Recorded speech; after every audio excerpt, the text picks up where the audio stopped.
జై తెలంగాణ. తెలంగాణ అనే పదం పెట్టుకుంటే మన జన్మ హక్కు. పైసలు రాకపోతే మనం బ్రతకడానికి ఎన్నో దాడులు ఉన్నాయి. కానీ ఈ యొక్క తప్పు ఎవరిదంటే మనదే అన్నాను. చాలా సందర్భాలు 40 ఏళ్ళ నుంచి పోరాడుతున్నాం కదా.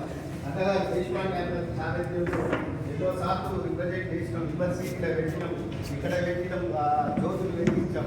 ఇక్కడ తప్పు ఎవరిదంటే మనదే అన్న. మన ప్రభుత్వం ఏం చేస్తుంది? ప్రభుత్వాన్ని ఎవరు ప్రశ్నిస్తలేదు. మనం ఏర్పరచుకున్న ప్రభుత్వమే. కళాకారులు చేస్తేనే కదా, మన ప్రచారం చేస్తేనే కదా ఈ యొక్క ప్రభుత్వం ఏర్పడింది. మరి అప్పుడు మనం గట్టిగా అడగాలి. మాకు ఈ యొక్క తెలంగాణ ఫిలిం ఛాంబర్ ఏర్పాటు చేస్తేనే మీకు మద్దతు ఇస్తారు. ఏ పార్టీ అయినా అని ఒక్కనాడు ఎవరు చెప్పలేదు. వాళ్ళకి చెప్తాం నెక్స్ట్ రాబోయే ఎలక్షన్లో, అయ్యా మా కళాకారులకు మా తెలంగాణకి ఏర్పాటు చేస్తేనే మీకు మద్దతు ఇస్తాం. కళాకారులు ఎక్కడ ఉండాలి? ఎక్కడో వాళ్ళ ప్రభుత్వాలు ఎప్పుడు విభజిస్తాయి. ఎవడైతే ఉంటాడో వాటిని మద్దతు తీసుకుంటారు, ఏదో చేస్తారు, వాటికి కావాల్సింది ఇస్తారు, విడగొడతారు. విభజించి పాలించడమే ప్రభుత్వ లక్ష్యం, రాజ్యాధికారంలో ప్రతి ఒక్క పార్టీ అదే చేస్తుంది. కానీ మనం ఎక్కడ కోసం కోరుతున్నామంటే, మనం చేసి మనం ఎన్నుకున్న ప్రభుత్వాన్ని మనమే అడగలేకపోయే దౌర్భాగ్య స్థితిలో మనం ఉన్నాం. గురువుగా చెప్పారు, ట్యాక్సీలు కడుతున్నాం, అది కడుతున్నాం కదా, ఆంధ్రలో కడుతున్నాం, మనలో తేడా ఎక్కడ వస్తుంది? ప్రభుత్వాలు వాళ్ళకు బదిలీ చేస్తున్నాయి.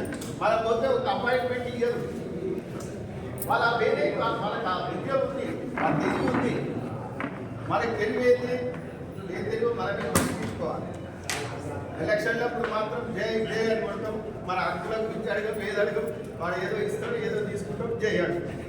ఎక్కడ పోయింది కళాకారులు? వాళ్ళ ప్రభుత్వాన్ని కలిగించేది మన పరిశ్రమనే. అలా నేను ఒక సినిమాలు నటించింది అంటే ఇంకా రిలీజ్ కాలేదు. చెప్తున్నాను, మాకు నిజంగా మాకు సినీ ఫీల్డ్తో పెద్ద అనుబంధం లేకుండా మా అన్నదారులు మేము కూడా పోరాడుదాం, తెలంగాణ పెట్టుకుందామని. భయవేందుకు? ఎప్పుడో ఒకప్పుడు సాధించుకుంటాం కదా.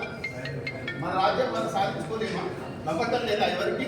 మన పిల్లలు బతుకుతారు. కానీ ఆ నినాదాన్ని ఏదో కాంప్రమైజ్ ఏదో ఆ నినాదాన్ని కాంప్రమైజ్ కాకండి.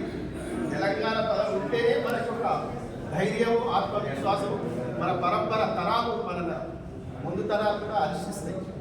కాబట్టి ఆవేదన లేదు కదా. 5-6 ఏళ్ల నుంచి పోరాడుతున్నాం, ఏం సాధించుకోలేదు. నిజంగా యాక్షన్ తర్వాత సెక్షన్ పెట్టుకొని ప్రత్యక్ష యుద్ధం పోదాం. ప్రభుత్వం ఏమవుతుందని అరెస్టులు అవుతాం, కేసులు అయితే తెలంగాణలో కాలేదా? ఇప్పుడు ఎందుకు భయపడుతుంది? సిటీ ఆఫీస్లో బయట ఒకసారి అరెస్ట్ అవుతాం. అది చేసే యాక్షన్ ప్లాన్ చేయాలని మా అందరికి కోరుకుంటూ నేను ముందుంటానని చెప్పి నేను కూడా వివక్షత గురిగే తెలంగాణ బ్రాహ్మణ సంఘం పెట్టా. తెలంగాణ వైదిక బ్రాహ్మణ సంఘం అని ఆ పదం పెట్టా. నేను పుట్టింది గట్లన్నా నాకు ఆ ఆత్మాభిమానం ఉంది. మనం అప్పుడు పోము.